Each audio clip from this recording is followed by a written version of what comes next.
नमस्कार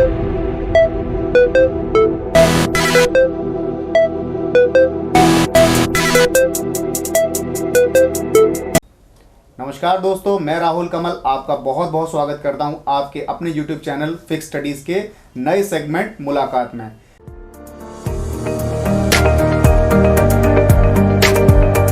आज जैसा कि आपने प्रोमो वीडियो में तो देख ही लिया होगा इतने दिनों में कि हम एक नया सेगमेंट लेकर के आ रहे थे जो आज आपके सामने पेश है, जिसका नाम है मुलाकात।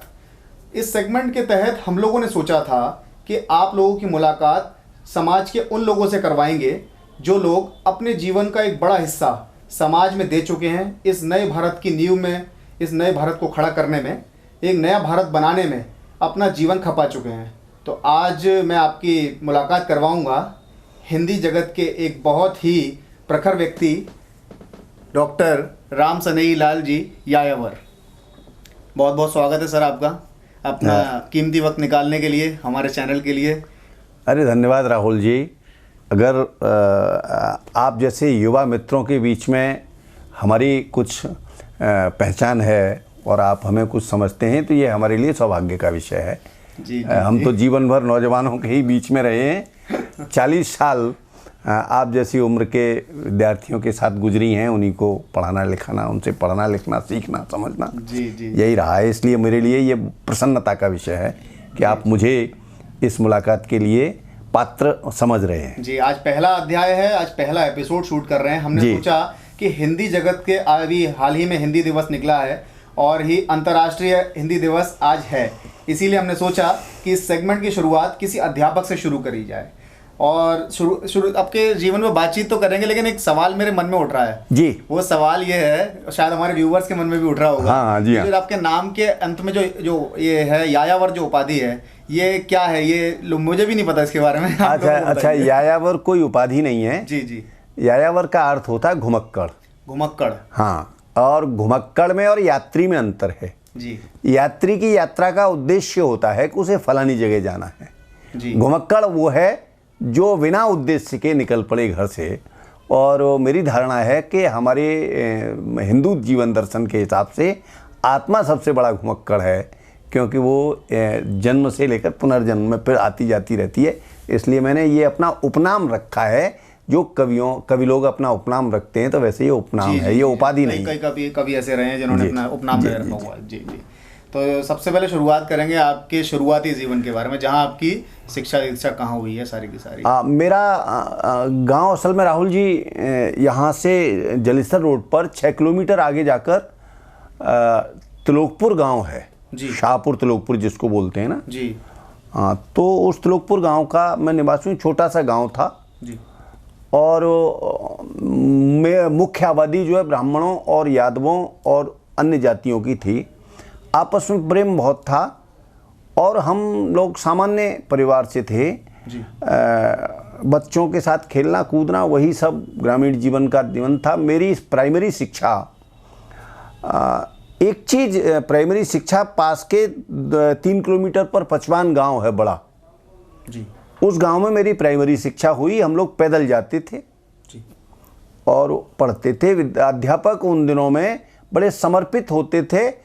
और 5वीं की कक्षा में हमारे जो प्रधानाचार्य थे, उन्होंने अपने घर पर बुला करके हमको रात में रख करके वहाँ पढ़ाते थे, रात में बिना कोई भी दक्षिणा लिए हुए जी। फ्री। आज के समय में तो ये परिप्रेक्ष्य में तो सोचना ही बड़ा जी हाँ जी हाँ ऐसा तो बड़े मुमकिन ही नहीं है। और मेरी जूनियर की जो शिक्षा हुई वो पचवान में हुई, वो जूनियर हाई स्कूल असन में हुई जी। और असन में भी 3 साल रात में वहीं रख करके पढ़ाते थे। केवल लालटेन और उसमें पड़ने वाले मिट्टी के तेल के लिए विद्यार्थी पैसा इकट्ठा करते थे। अध्यापक बिल्कुल समर्पित भाव से वहाँ पढ़ाते थे। हम लोग 2-2, 3-3 चक्कर पैदल पढ़ाया करते थे। गांव में रहते थे। पिताजी पॉलिटिकल सफरर थे जी। तो माँ प्रतिवर्ष जाड़े के बाद रजाइयों की रुई निकालकर चरखे पर उसे काटती थी और उसी सूत से हमारे पिताजी जो बुनवा लेते थे, उसी से घर की रजाइयाँ, दरी, दुतई और इस तरह के कपड़े सब बनते थे। हमारे पास अभी भी माताजी के हाथ के कते हुए सूत की 1-2 रजाई होगी। अच्छा जी। हालांकि उसका प्रयोग नहीं होता, लेकिन वो शुद्ध खादी पर पिताजी का बहुत जोर था। वो एक हाथ धरोहर के तौर पे हाथ के कते बुने को ही प्रयोग किया जाए, ये उनका जोर था। पॉलिटिकल सफरर थे, 3 बार जेल यात्रा की थी, ढोला गायन करके पूरे क्षेत्र में जन जागरण का काम करते थे, इसलिए उनका खादी पर बहुत जोर था। अंतिम समय तक उन्होंने खादी के वस्त्र ही पहने। जी। आपके बारे में कुछ मुझे एक जानकारी मिली है जो किसी ने मुझे बताया था कि आपने गांव में तकरीबन 20 किलोमीटर का पैदल सफ़र होता था आपको स्कूल। जी हाँ, मेरा जूनियर हाई स्कूल 5 किलोमीटर था। रात को हम वहाँ रहते थे, पैदल चलकर घर आते थे जी। नहा धो करके घर पर भोजन किया और भोजन करने के बाद फिर पढ़ने गए और पढ़ करके शाम को फिर आए और फिर आकर के फिर चलते थे। तब ये जलेसर रोड कच्ची थी बिल्कुल, दोनों ओर खेत होते थे, तो कभी कभी लौटने में देर हो जाती थी तो डर लगता था। हाँ। तो हम एक छोटी सी लाठी लेकर के चला करते थे और खेतों में से कभी कभी सियार आ जाते थे तो उनके आने का डर लगता था। पहले की स्थिति बहुत गड़बड़ थी। हाँ जी, ये कच्चा था, बहुत बाद में पक्का हुआ है। हम लोग तो पैदल ही जाते थे उसमें जी। उसके बाद सर ये कार्य क्षेत्र सर आपका, आप डॉक्टर भीमराव अंबेडकर विश्वविद्यालय से जुड़े रहे, उसके हिंदी प्रांगण से। जी हाँ। सफ़र कैसे तय हुआ सर आपका? मैंने 8वां पास करने के बाद यहाँ SRK इंटर कॉलेज में उस समय मेरे एक ताऊ जी के पुत्र जी श्री हाकिम सिंह शर्मा उस समय यहाँ अध्यापक थे, जो बाद में प्रिंसिपल भी रहे कॉलेज के। और इंटर की तरफ से आप श्रीनगर के लिए जिस पतली गली से आते हैं उसके ठीक सामने उनका घर है, दर्शन भवन जी। तो उस समय अध्यापकों की नौकरी की निश्चितता प्रवेश इस पर निर्भर करती थी कितने प्रवेश आपने विद्यार्थियों के करा दिए। अच्छा। तो इस क्षेत्र के जितने विद्यार्थी होते थे उनके प्रवेश भाई साहब करा दिया करते थे। अच्छा। और हमारा तो होना ही था, खैर हम तो भाई थे, इसलिए तो हमारा प्रवेश 9th में कक्षा 9 में हुआ यहाँ, और हमने यहाँ से पढ़ाई की, यहीं से फिर बीए किया। बीए का पहला साल करने के बाद मैं बहुत भयंकर रूप से बीमार हो गया जी। तो 1 साल मेरा गैप रहा, इलाज होता रहा। 68 में मैंने बीए कर लिया था, फिर 70 में आकर बीए पार्ट 2 हुआ। तब 3 हिस्से नहीं थे बीए के, 2 ईयर कोर्स था। तब 2 साल का था? हाँ, 2 साल का था। अच्छा। 72 में मेरा एमए हुआ। 72 में? 1972 में मेरा एमए हुआ। तो आपको उस समय की एक घटना, एक प्रसंग बताना। जी बिल्कुल, बिल्कुल। प्रसंग ये था कि हर विषय की अपनी एसोसिएशन होती थी जी। और कॉलेज की यूनियन होती थी। एसोसिएशन में जो अध्यक्ष होता था वो एमए की कक्षाओं से ही खड़ा हो सकता था जी। अध्यक्ष का चुनाव वही लड़ सकता था जी। तो मेरे साथी मेरे पास आए और उन्होंने एमए के उत्तरार्ध में मैंने सर्वाधिक अंक प्राप्त किए थे। मुझसे कहा कि हम तुम्हें अध्यक्ष का चुनाव लड़ाना चाहते हैं। अच्छा। मैंने कहा मैं चुनाव किसी कीमत पर नहीं लड़ूंगा, अगर आप लोग निर्विरोध मुझे चुन रहे हों और नीचे से कोई खड़ा ना हो तो मैं तैयार हूँ। चुनाव न लड़ने की वजह क्यों? वो मेरी राजनीति में रुचि नहीं थी। पिताजी राजनीति के व्यक्ति थे, लेकिन मेरी रुचि शुरू से ही राजनीति में नहीं रही। चलिए। हाँ, तो मुझे निर्विरोध अध्यक्ष चुना गया। और दूसरी बात ये थी कि मैं अकेला अध्यक्ष ऐसा था विद्यार्थी जो एसोसिएशन के होने वाले सारे कार्यक्रमों का संचालन करता था, अन्यथा सारे विभागों में कार्यक्रमों का संचालन अध्यापक ही करते थे। पर हमारे गुरुजी पारासर जी ने ये प्रयोग किया था कि लड़का ही करेगा, तो मैं संचालन करता था। तो 72 में मेरा एमए हुआ, प्रथम श्रेणी आई। 28 जून 1972 में मेरा परीक्षा परिणाम आया जी। और 16 सितंबर को मेरी नियुक्ति जो है एडहॉक अध्यापक के रूप में कॉलेज में हो गई। इतनी जल्दी में? हाँ, तुरंत एमए से करते ही तुरंत कॉलेज में हो गया। अच्छा। गुरुओं का आशीर्वाद था उनकी। तब बीएड और इन सब चीज़ों की ज़रूरत नहीं थी? नहीं, डिग्री कॉलेज में पढ़ाने के लिए बीएड की आवश्यकता नहीं होती, आज भी नहीं है। अच्छा। हाँ, ट्रेनिंग की आवश्यकता डिग्री कॉलेज में पढ़ाने के लिए नहीं। कॉलेज वाले डिसाइड कर सकते हैं? नहीं, कॉलेज वाले नहीं, डिग्री चाहिए ही नहीं। बल्कि आप डिग्री लिखते हैं तो वो डिस्क्वालिफिकेशन मानी जाती है, अयोग्यता है। हाँ, डिग्री कॉलेज में पढ़ाने के लिए आपको ट्रेनिंग की आवश्यकता नहीं है, वहाँ आप लेक्चरर हैं जी, तो ट्रेनिंग की ज़रूरत नहीं है, वो नहीं चाहिए। तो मेरी नियुक्ति हो गई, 6 महीने मैंने पढ़ाया जी। उसके बाद अगली साल मेरी नियुक्ति नहीं हुई किसी कारण से, और फिर 74 से मेरा स्थायी रूप से नियुक्ति हो गई। तो 74 से मैं जिन गुरुओं के आशीर्वाद से, जिनके चरणों में बैठकर मैं पढ़ा था, पूज्य स्वर्गीय doctor Gyan Prasad Upadhyay head of the department थे, जो यहाँ जनसंघ के उस समय अध्यक्ष भी रहे थे। अच्छा। हाँ, वो, और दूसरे नंबर पर डॉक्टर आदरणीय डॉक्टर मक्खनलाल पाराशर जी थे, तीसरे नंबर पर डॉक्टर प्रताप राणा उपाध्याय जी थे। तो जिन गुरुओं के चरणों में बैठकर पढ़ा था, उन्हीं गुरुजी ज्ञान प्रसाद उपाध्याय जी तो रिटायर हो गए थे, लेकिन बाकी 2 गुरुओं के चरणों में बैठकर फिर विद्यालय में पढ़ाने का अवसर भी मिल गया।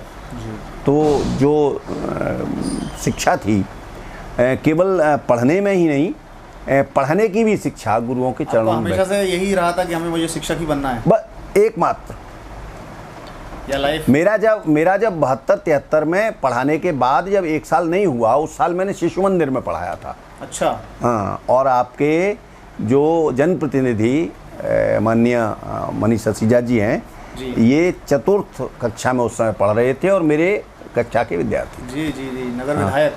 हाँ मनीष ससीजा जी जी। और मैं जो हूँ वो उस वर्ष मेरे एक परिचित थे, बैंक मैनेजर से रिटायर हुए, डॉक्टर जगदीश गुप्त जी। गुप्त जी ने भी हमें हिंदी में ही किया था हमसे पहले। तो गुप्त जी ने मुझसे कहा कि तुम तो प्रतिभाशाली हो, तो तुम बैंक में क्यों नहीं प्रयास करते, बैंकों में बहुत रास्ते खाली हैं। बिल्कुल।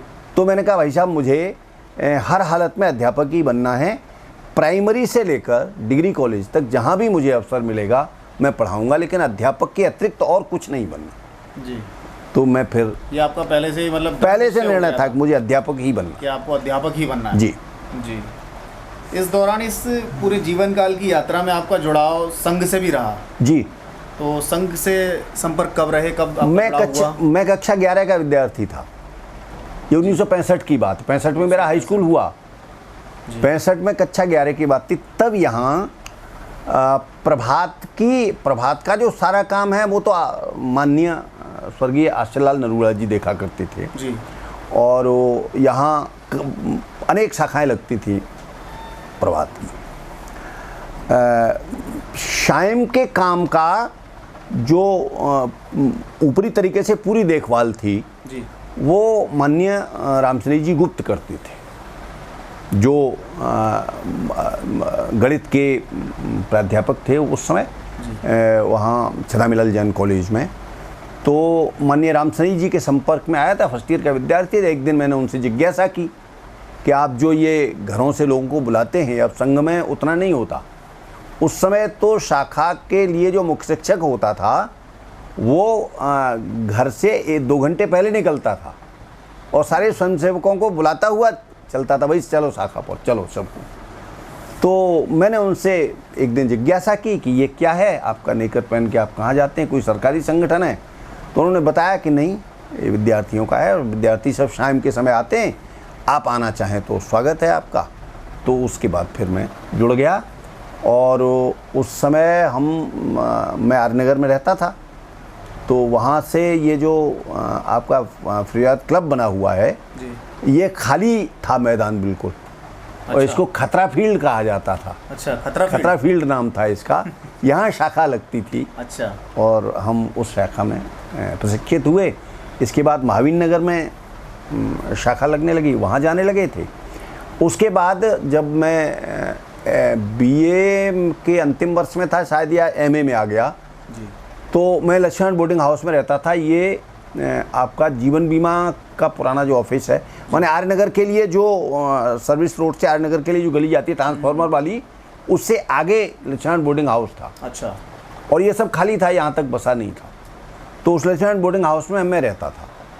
तो संघ की ओर से आदेश मिला कि तिलक नगर नया मोहल्ला बस रहा है, वहाँ जाकर रहो। और वहाँ संघ सीधा रेजिडेंस चेंज करा रहे थे। हाँ, वहाँ जाकर रहो और वहाँ संघ का काम प्रारंभ करना है। तो मैंने फिर तिलक नगर में आकर के संघ का कार्य प्रारंभ किया और यहाँ के जो ज़्यादातर भाजपा में प्रमोद सैनी हैं, जो नगर पालिका के एक समय अध्यक्ष भी रहे, वो उपाध्यक्ष रहे, चुने गए सभासद। तो प्रमोद सैनी मेरे किशोर स्वयंसेवक थे उस समय के।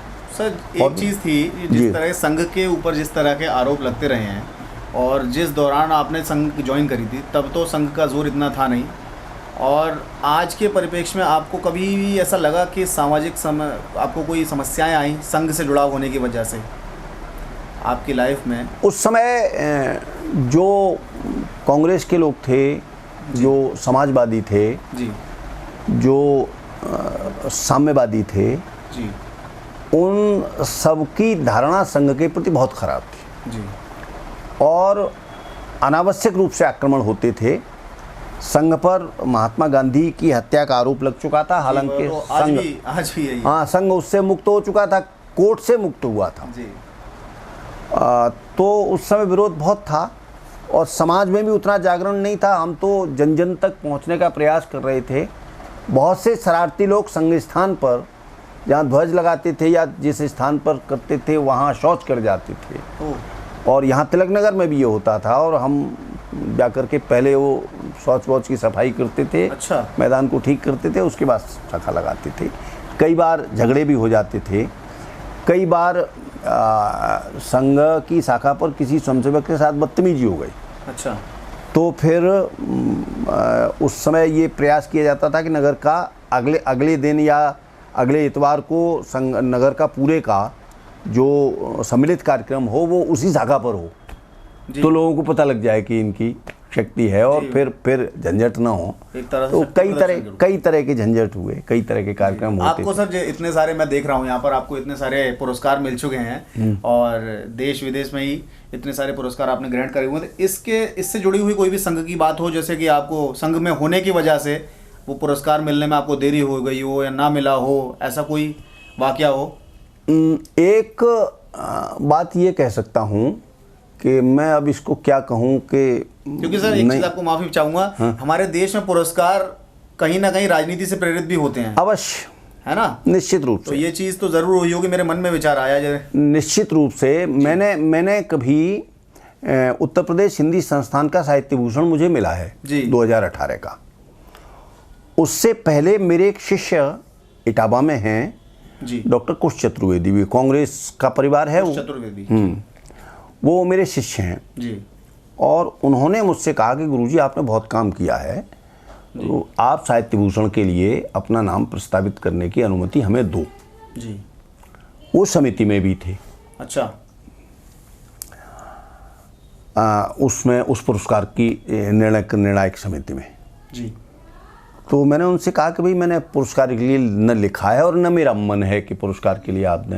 बोले नहीं, आप केवल परिचय तो भेज दो हमें। अच्छा। तो उन्होंने ही अपनी ओर से प्रयास करके 4-5 लोगों से करवा के मेरा नाम प्रस्तावित करवाया जी। लेकिन और उन्होंने वहाँ समिति में जोर देकर मेरा पक्ष भी रखा जी।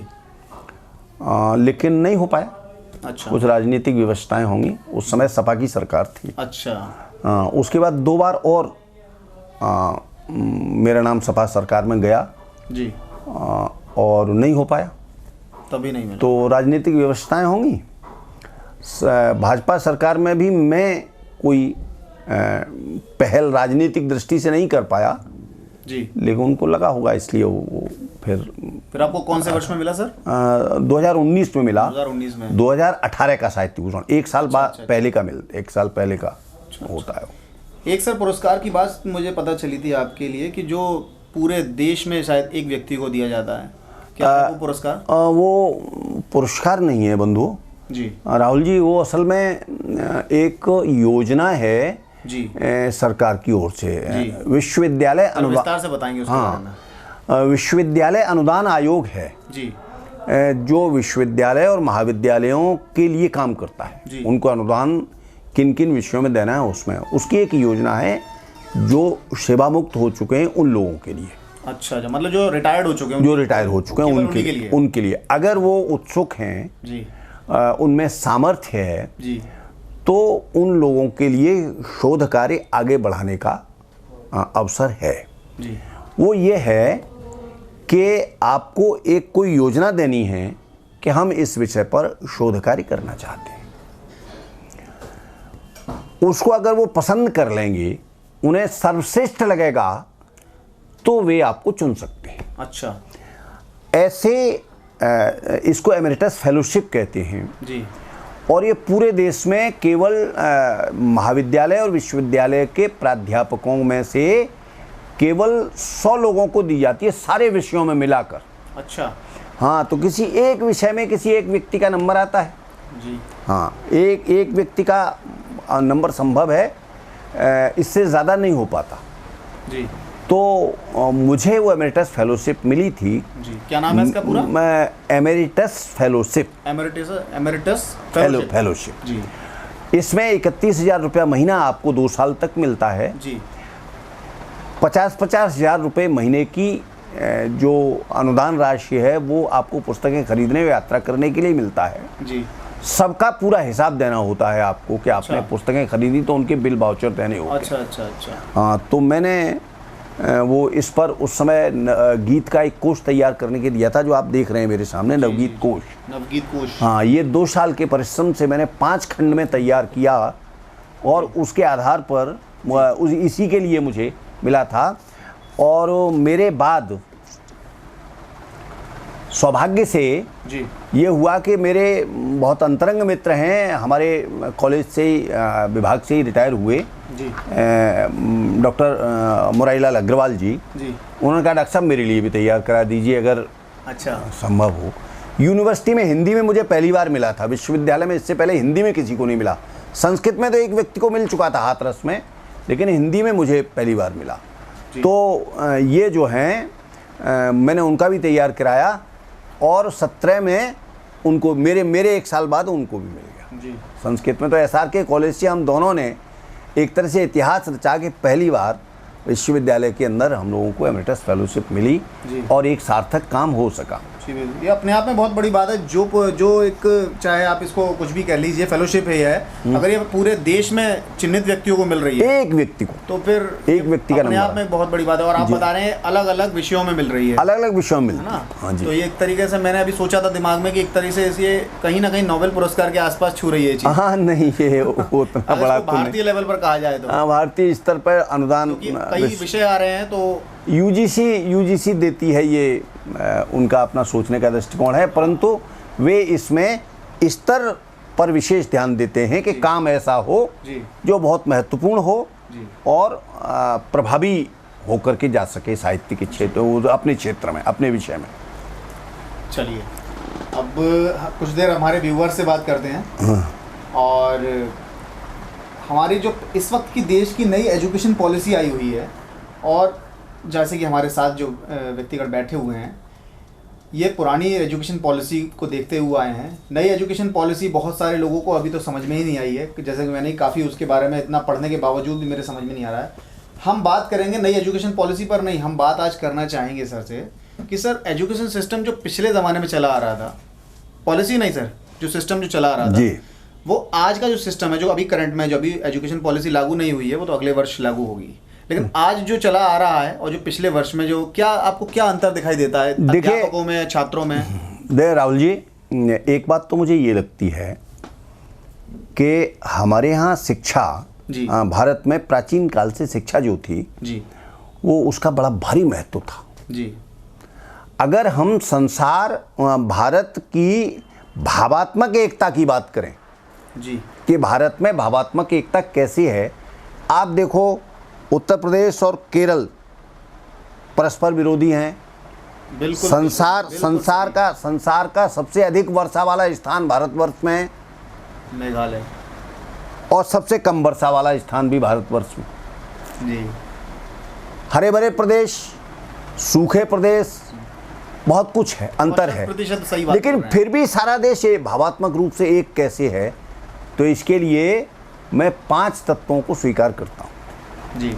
ये 5 तत्व हैं: दाल जी, वेदांत, हिंदी भाषा, और 5वां तत्व है गुरु भक्ति। संपूर्ण भारत में गुरु के प्रति श्रद्धा का और भक्ति का भाव व्याप्त है।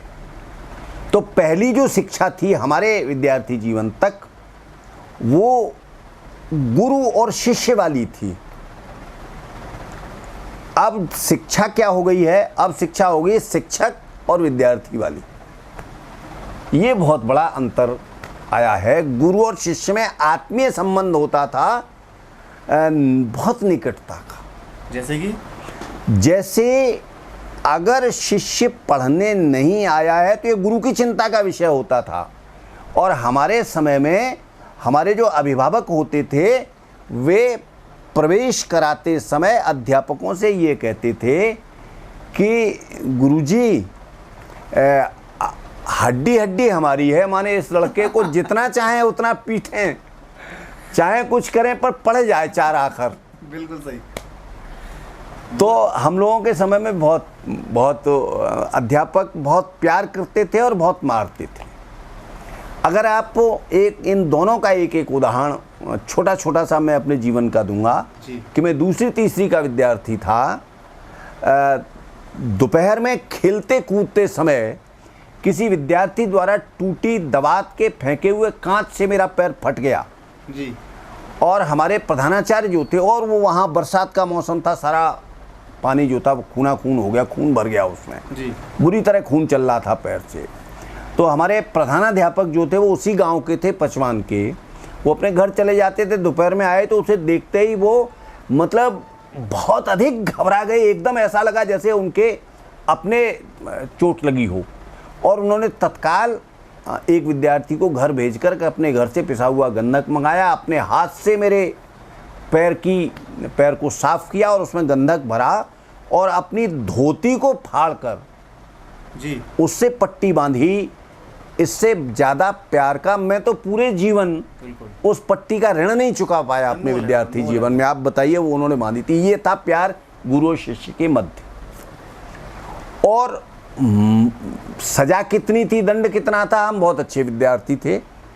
हमारे बहनोई जो हमारे शिक्षक भी थे अंग्रेजी के, जूनियर हाई स्कूल असन में, वो तो अच्छे विद्यार्थी थे। तो वर्ष में एक आध दिन ही ऐसा अवसर आता था जब हमारे पिटने का अवसर आवे। मारते बहुत थे, बहुत बुरी तरह मारते थे विद्यार्थियों को। विद्यार्थी से ही पेड़ पर से हरी वो शाखा तोड़वाते थे। अच्छा। और वो मारते मारते हाथ में इतनी सी रह जाती, टूट जाती। तो वो हम जब नहीं बता पाते थे तो हमारी पिटाई 3 गुनी होती थी औरों से ज़्यादा। जैसे औरों को एक गलती पर 1 डंडा, तो हमें एक गलती पर 3 डंडे पड़ते थे। सही है। तो ये था तो आपस का प्रेम और दंड जी, ये इसका उस समय अच्छा बन रहा था पहले, बहुत अच्छा था।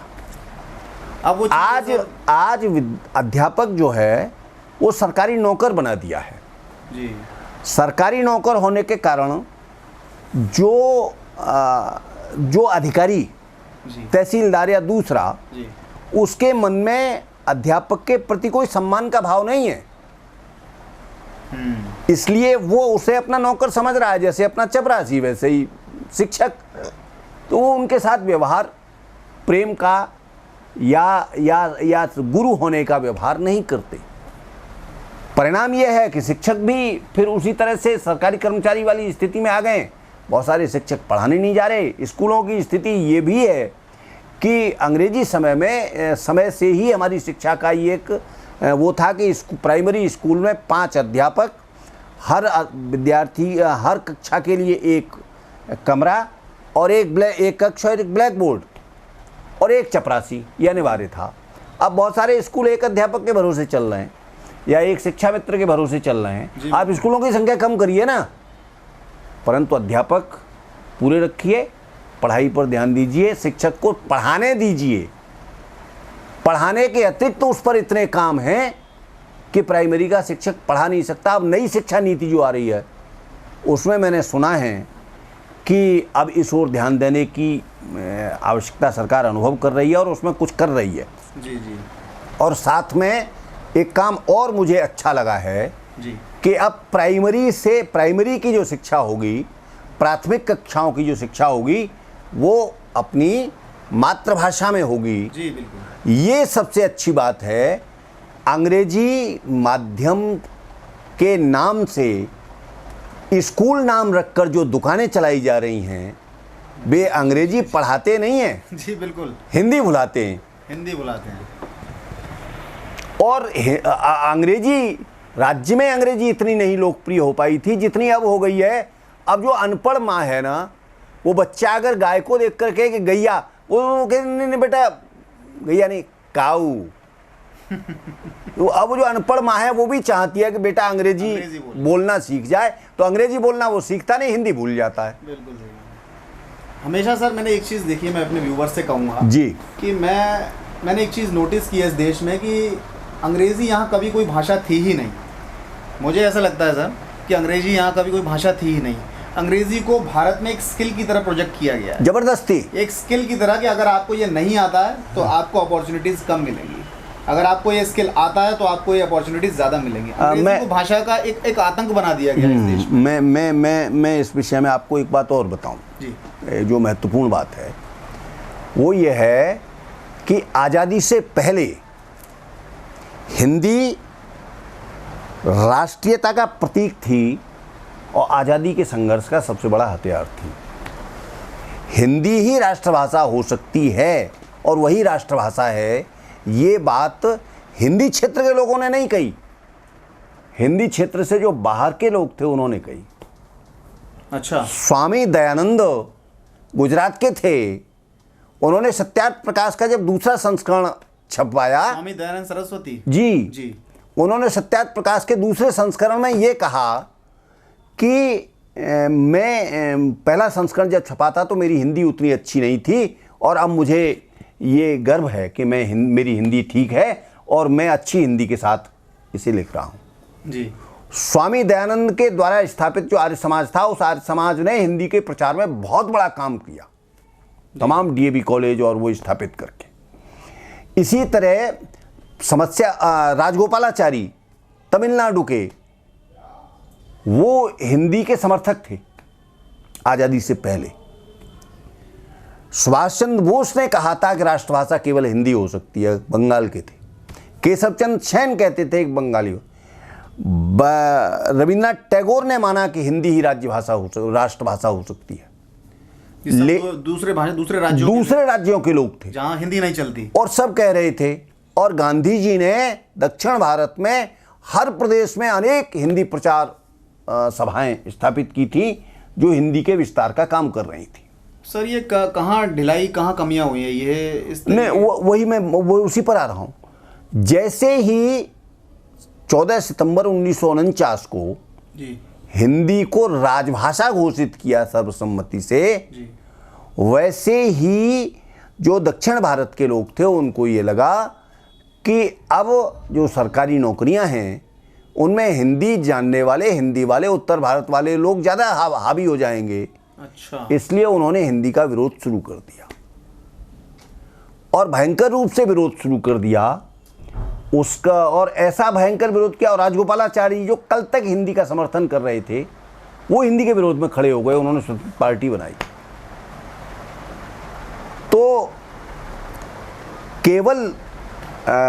केवल राजनीतिबाजों के कारण हिंदी को पीछे धकेला गया और उन क्षेत्रों से जो अधिकारी निकल कर आए वे तमिल को या तेलुगु को या मलयालम को तो सारे राष्ट्रभाषा बनाने में समर्थ नहीं थे।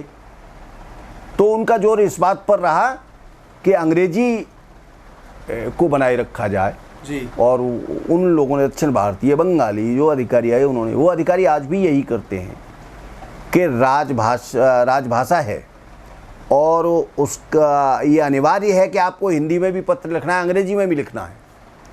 लेकिन वे अंग्रेजी में पत्र लिखते हैं, अनुवादक उनके अनुवादक और हिंदी अधिकारी हैं, वे अनुवाद करते हैं। और अनुवादक मेरा एक शिष्य डॉक्टर पूरन पाल जो पास के ही गौच के गांव के हैं और CSIR में हिंदी के अधिकारी रहे, बड़े अधिकारी।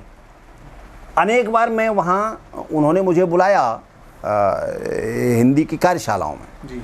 और अधिकारियों के सामने मुझे ये बताना पड़ा कि हिंदी आसान है। और मैंने ये समस्या उठाई, वहाँ भी बातचीत की कि अंग्रेजी में पत्र लिखा जाता है, उसका हिंदी में अनुवाद होता है अंग्रेजी की वाक्य रचना दूसरी तरह की होती है, हिंदी की वाक्य रचना दूसरी तरह की होती है। तो वो कहते हैं कि शब्दों का अनुवाद करिए सीधा, जैसे हमने लिखा है वैसे ही शब्दों का करिए।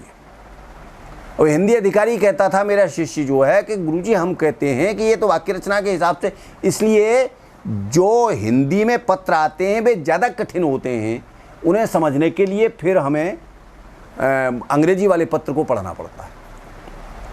ये कठिनाई उपस्थित हो गई। तो इसके कारण अंग्रेजी के बारे में एक भ्रमपूर्ण धारणा ये और बनी कि अंग्रेजी अंतर्राष्ट्रीय भाषा है जी, जब ये गलत है। राष्ट्रीय भाषा तो है। मैं 130 देशों में जहाँ अंग्रेजों का राज्य रहा वहाँ के लिए अंग्रेजी राजभाषा है। मैं आपको एक और उदाहरण से बात स्पष्ट करता हूँ जी। जैसे ही हम किसी विदेशी की शक्ल देखते हैं, वो नैरोबी से आया हो, अर्जेंटीना से आया हो, अफ्रीका से आया हो, कहीं से भी हो, बस विदेशी लगे, हाँ। तो हमें ये लगता है कि हम भारतवासी जो 190 वर्ष तक अंग्रेजों को अपना प्रभु मानते रहे हैं जी। वो अगर अंग्रेजी में बात, इस समय सारे देश की प्रतिष्ठा का प्रश्न मेरे कंधों पर है। अगर मैंने अंग्रेजी नहीं बोली तो भारत की प्रतिष्ठा धूमिल हो जाएगी। तो हम उसके सामने फौरन अंग्रेजी बोलना शुरू कर देते हैं, चाहे अच्छी हो बुरी हो, बोलते हैं अंग्रेजी। अब मैं आपको एक विलक्षण प्रकार का प्रसंग सुनाता हूँ।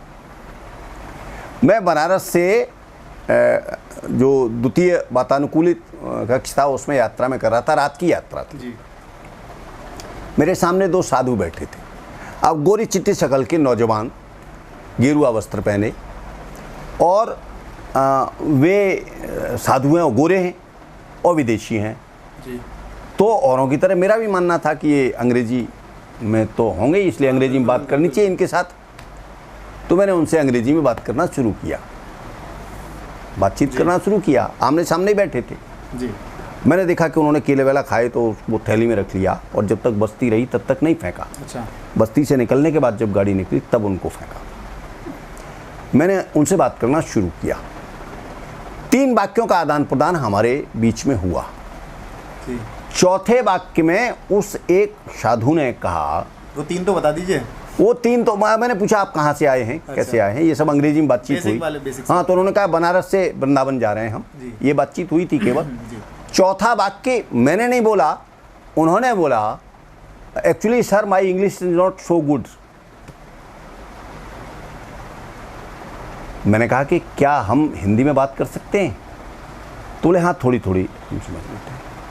अच्छा। फिर हम उनके साथ रात के 11 बजे तक, जब तक सोए तब तक हिंदी में कुछ संकेतों में, कुछ हिंदी नहीं समझ में आई तो संकेत से समझाना पड़ा उन्हें, और हिंदी में हम लोग बात करते आए, वो भी वो हिंदी में ही बात करते आई।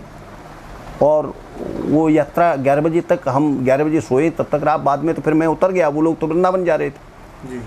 ये स्थिति है हमारी। वो अर्जेंटीना के थे। एक और आपको इससे भी बड़ा प्रसंग, मुझे बहरीन में बुलाया गया। बहरीन देश है, ये अरब राष्ट्रों से जुड़ा हुआ है। 60-17 लाख की आबादी है, और 16-17 लाख की, और उसमें 3-4 लाख भारतीय, 4 लाख के करीब भारतीय हैं जी। बहुत पहले से वहाँ जब मैं अकेला गया तो थोड़ा सा मन में ये संकोच था। मैं विदेश में जाता हूँ तो अधिकांश हिंदी में बात करने का प्रयास करता हूँ, उस बनारस के साधुओं वाली घटना के बाद।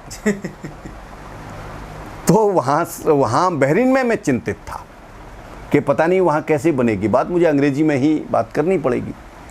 तो मैं हवाई जहाज़ से उतर कर रात के करीब, वहाँ 2 बज रहे थे, यहाँ से समय 2-3 घंटे आगे पीछे रहता है।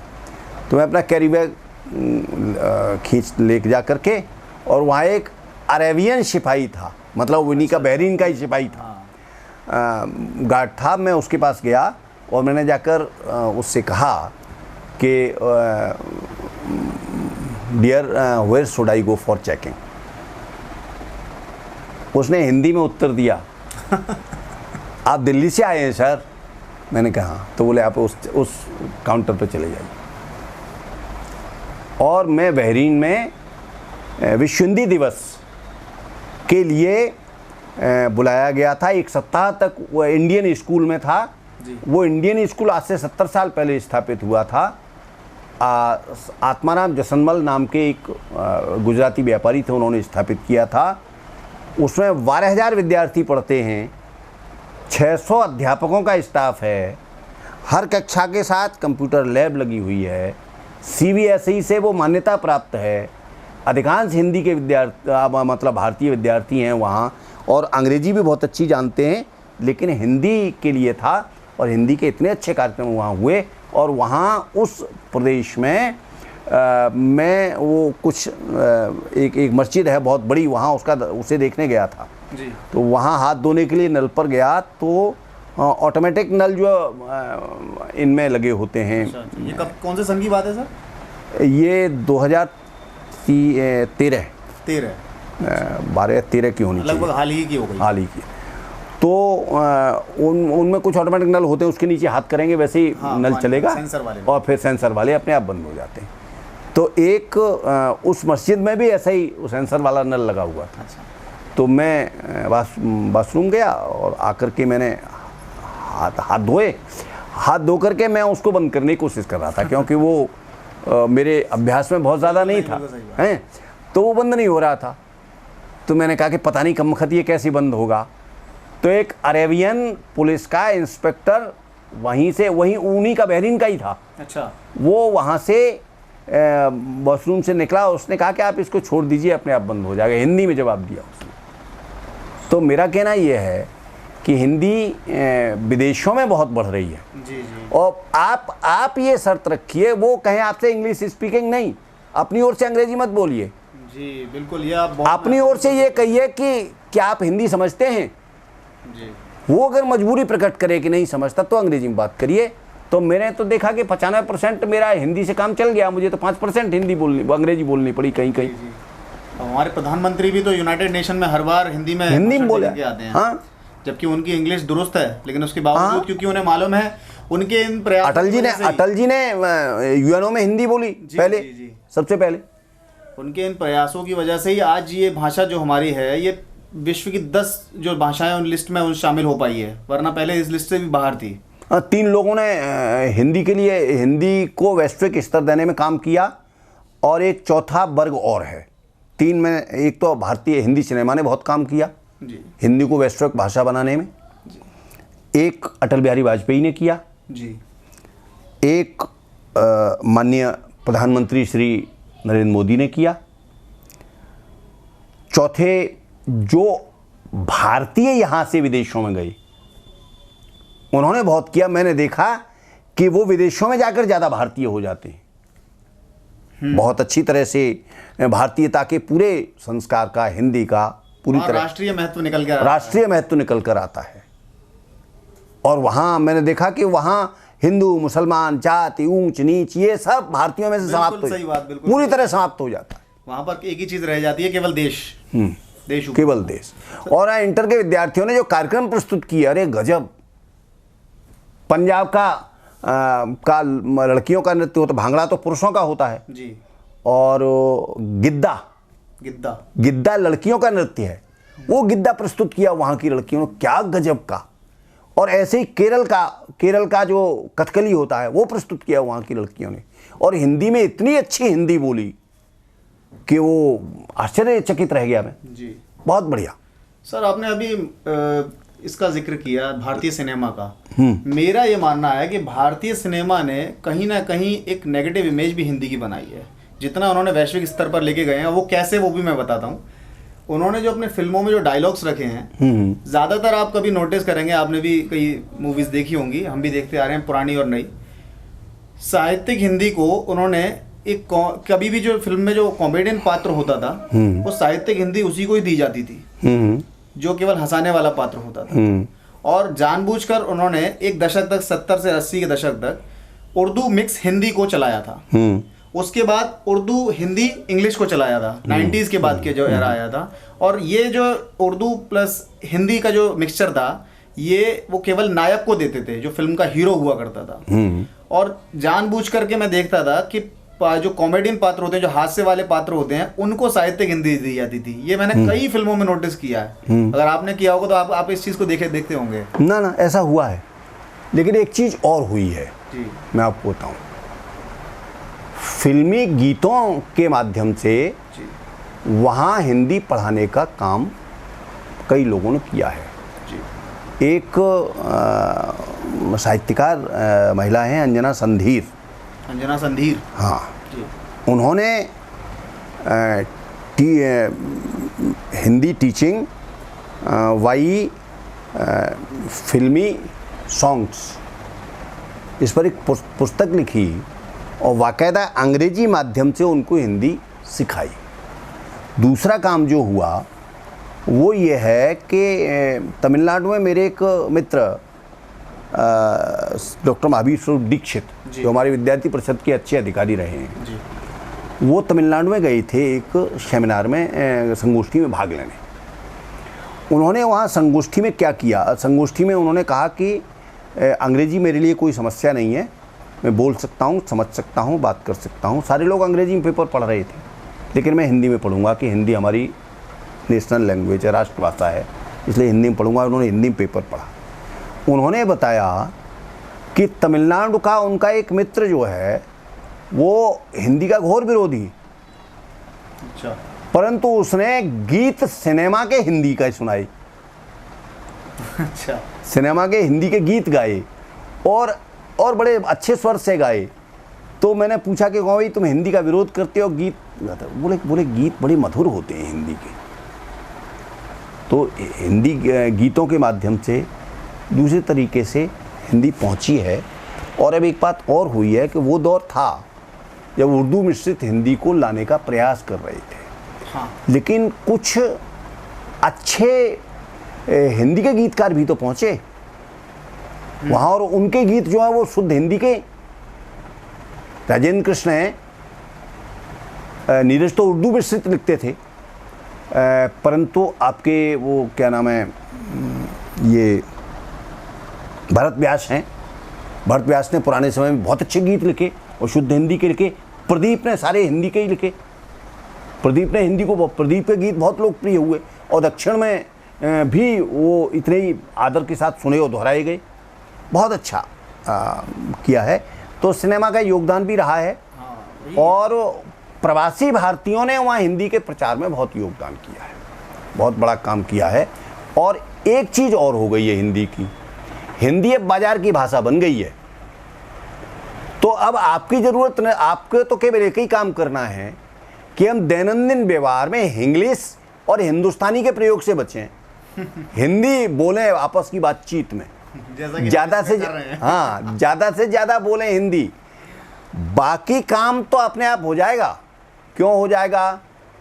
क्योंकि जो लोग जो व्यापारी है उसको अपना माल बेचना है, भारत उसको लगता है बहुत बड़ा बाजार है। तो अगर हम हिंदी ज़्यादा बोलना शुरू कर देंगे तो उनको ये समझ में आ जाएगा कि हिंदी के लोगों के, हिंदी बोलने वालों के बीच में माल बेचना है, तो हम हिंदी में प्रचार करें। अगर आप हिंदी बोलेंगे तो फिर ये दिल मांगे मोर की जगह वो ये दिल मांगे और कहने को विवश हो जाएगा। आप करो प्रयास, केवल हम सब लोगों को हिंदी बोलनी है बस। ये सारी चीज़ सर, ये तो एक नैरेटिव के तहत मुझे ऐसा लगता है ये सब एक बैठाया गया है हमारे। हाँ बिल्कुल, बिल्कुल ये प्रयास किया गया कि अंग्रेजी को यहाँ ठूंस दो। मैंने बताया ना, स्किल की तरह प्रोजेक्ट किया गया अंग्रेजी को, कि स्किल है, अगर ये स्किल आपने नहीं, आप ये नहीं कर पाए तो नहीं होगा, तो आपको अपॉर्चुनिटी, अवसर नहीं मिलेगा। अवसर नहीं मिलेगा, मूर्खता की बात है। बिल्कुल। हिंदी में आप, मैं तो केवल हिंदी का हूँ और हिंदी पर दृढ़ता से स्थिर हूँ, बावजूद इसके 9 विदेश यात्राएं करे आया। और इतना जो उत्थान हुआ मेरा तो हिंदी के ही बल पे हुआ, हिंदी से ही हुआ। बिल्कुल यही तो आज हम इसमें हिंदी मैंने स्नातक तक पढ़ी थी, लेकिन अंग्रेजी मेरे पास सामान्य अंग्रेजी भी थी और साहित्यिक अंग्रेजी भी थी, और मेरे गुरुजन बहुत अच्छे थे। लेकिन हिंदी में फिर डूबता चला गया तो अंग्रेजी जितनी जानता था वो भी भूल गया और फिर उसका प्रयोग करना बंद कर दिया। जी बिल्कुल, यही आज इस इंटरव्यू के माध्यम से हम बात करना चाह रहे थे कि क्यों हमारे देश में अंग्रेजी को एक आतंक बना दिया गया है। देखिए मैं बताऊं क्या क्या हो सकता है।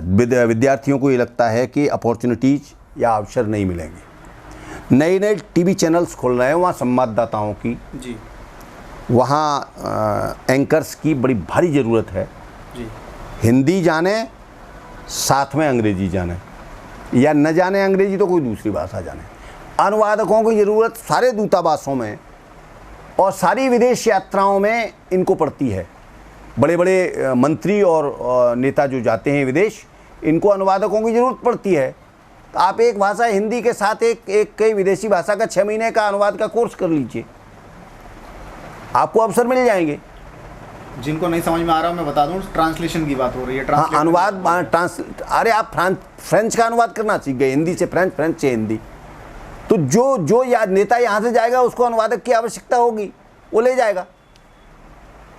हर बड़े विभाग में हिंदी अधिकारियों की ज़रूरत है, हर बैंक में और हर बड़े उसमें, मतलब बड़े जितने भी सरकारी ऑफिस हैं, कार्यालय हैं, उन सब में हिंदी अधिकारी और हिंदी अनुवादक। जिस CSIR का मैं उल्लेख कर रहा हूँ उसका हिंदी अनुवाद आपको बताऊँ क्या है, वो केंद्रीय विज्ञान एवं औद्योगिक अनुसंधान परिषद, इस में हिंदी अधिकारी थे मेरे शिष्य, 6 अनुवादक थे उनके अंडर में, और वो केंद्रीय कार्यालय था। उनके जो अन्य कार्यालय थे वो 80 थे पूरे देश में। आप 7 के हिसाब से हिसाब लगा लो, 80 के कितने लोग वहाँ चाहिए अनुवादक, हिंदी और अंग्रेजी वाले, सब ऑफिसों में हैं। तो हिंदी में विद्यार्थियों को, अच्छा नौकरियां कम हो रही हैं तो नौकरियों के लिए चिंता क्यों भाई, और भी तो बहुत सारे काम हो सकते हैं। लेखन में आप अपना हाथ आजमा सकते हैं।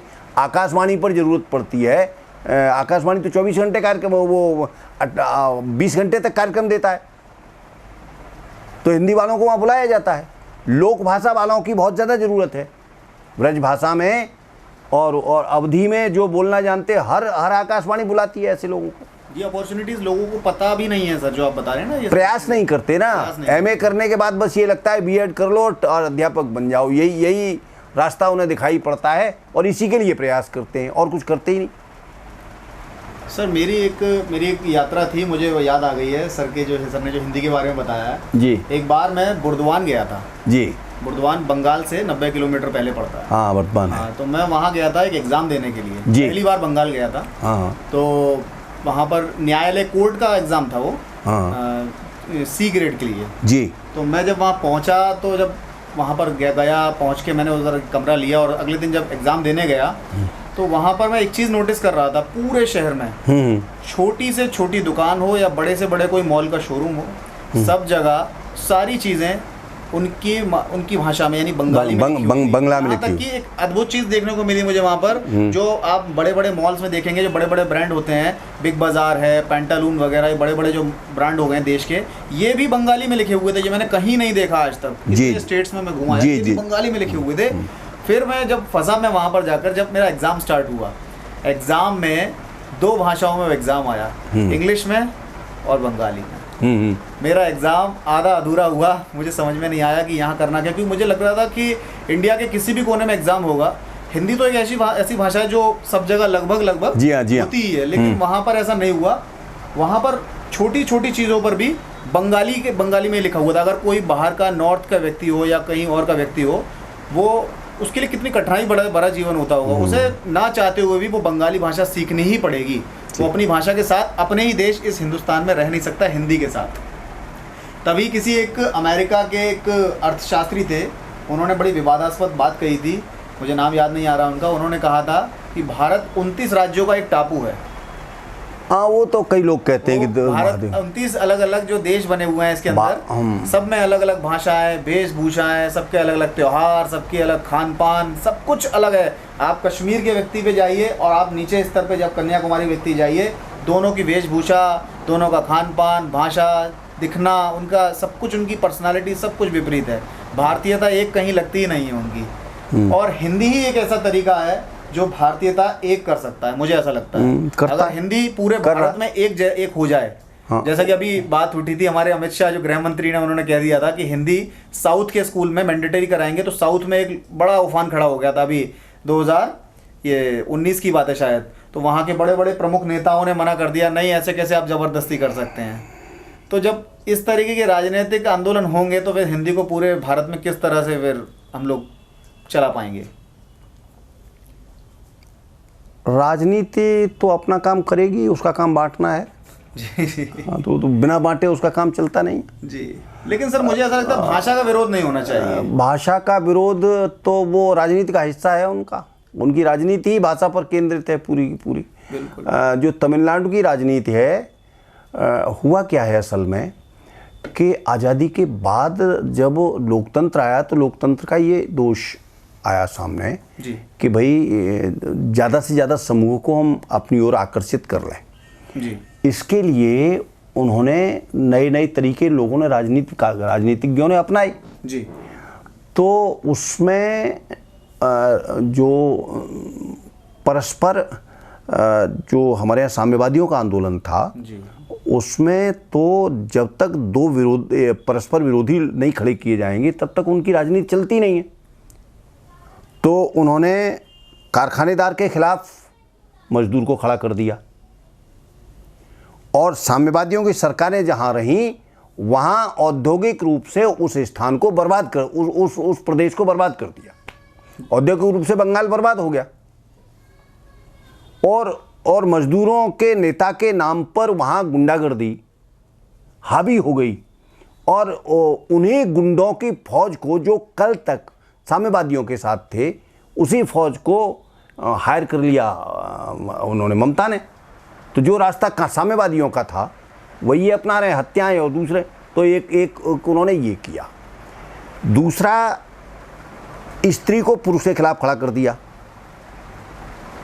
स्त्री स्वतंत्र होनी चाहिए, उसे पूरी स्वतंत्रता मिलनी चाहिए, इसे खड़ा कर दिया।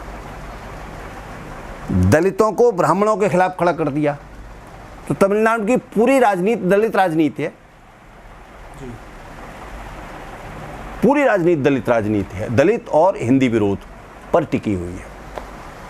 जिस दिन इससे हट जाएंगे तो ये जो ढोंगी और राष्ट्रीय एकता में बाधक लोग हैं ना, ये जब इधर आते हैं ना तो इनको लगता है कि मने कोई अच्छे स्तर, जैसे नरसिंह राव जब आ गए प्रधानमंत्री हुए तो उनको समझ में आ गया कि दक्षिण में बिना हिंदी के काम नहीं चलेगा। तो यहाँ वो धोती कुर्ता पहनने लगे और हिंदी में बोलने लगे।